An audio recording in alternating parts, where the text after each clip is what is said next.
Hello everyone मु लोरी food garden channel को आपण मानक बहुत बहुत स्वागत।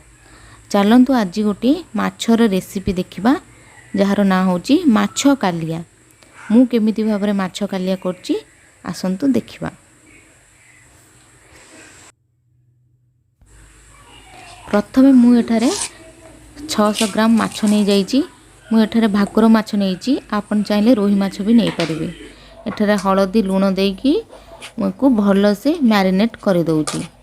आपण देखि परते माछर पीस टिके बड़ अछि, तेनु करे आपण जत्ते बड़ माछ आनिबे आर टेस्ट सेते बहुत भल आसीबो। कड़ाई गरम करी मु एठारे मस्टर्ड ऑयल दउची। आपण चाहिले जे कोनोसी ऑयल नै परिबे, किंतु मस्टर्ड ऑयल रे नॉन वेज तो बहुत टेस्ट आसे। मु गोटी गोटी करी माछ एठारे भाजी नउची।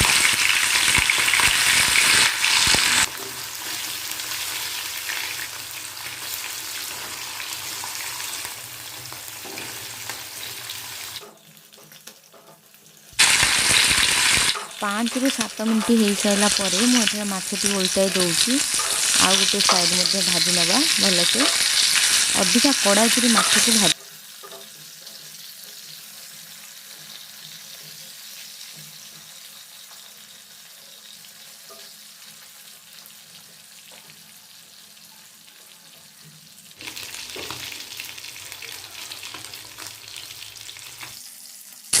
देखो एठार मोर मछटी भल भाव हो जाए। आपको काढ़ी गोटे पात्र में रखिदी।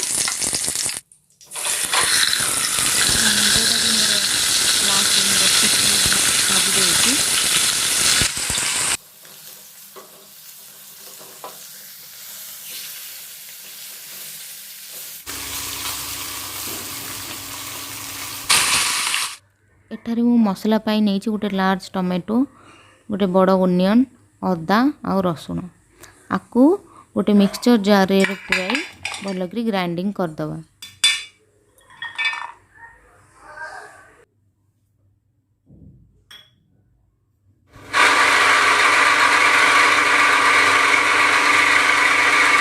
तेल पकईवा मुझे तेजपत्र, सुखिला लंका, काठ मसला, गुजुराती, लवंग आउ जीरा नहीं।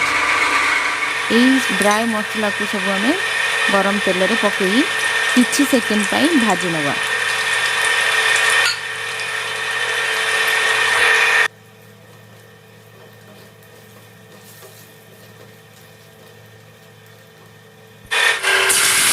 तापर एथरे जो ग्राइंडिंग करी जो मसलाटा से दे दो भल करी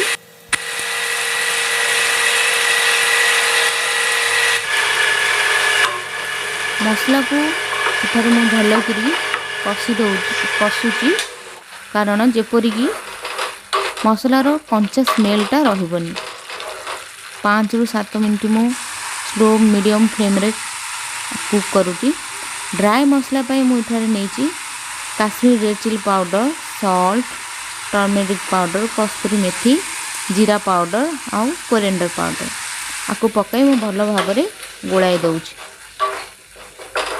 यदि आपन को दरकार हम एठारे अल्प पानी दे पारे। देखो किसी समय पर तेलटा मोर ऊपर को आसी जाइए, मसलार कलर भी टिके चेंज हो जाइए।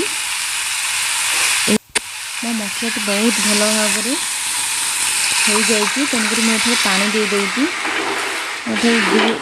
2 कप पानी दे देती। आप चाहिए अधिका दे पारे।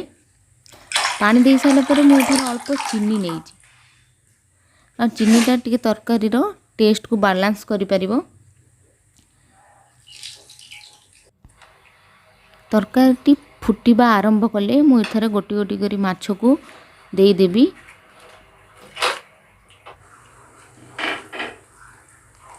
माछ को पकई साला पर मु एथरे बेसी गोळौनी, कारण माछटी भांगी जिबार भी चांस थाए।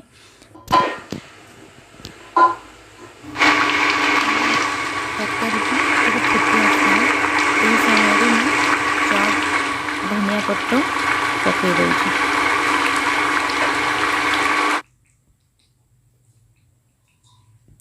ଏଇଟାରେ ମୁଁ ଗ୍ୟାସ୍ ବନ୍ଦ କରିଦେଉଛି ଆଉ 5-7 ମିନିଟ୍ ପାଇଁ କଭର୍ କରି ଏଠାରେ ରଖିଦେଉଛି। ଆପଣ ଏହାକୁ ଭାତ ସହିତ ଖାଇପାରିବେ। ଯଦି ଭିଡ଼ିଓଟି ମୁଁ ଭଲ ଲାଗିଥିବ ତାହେଲେ ଚ୍ୟାନେଲକୁ subscribe, like, share and comment କରି ଜଣାନ୍ତୁ। ଆପଣମାନଙ୍କୁ ନୂଆ ନୂଆ ଭିଡ଼ିଓ ମିଳିଯିବ। ନମସ୍କାର।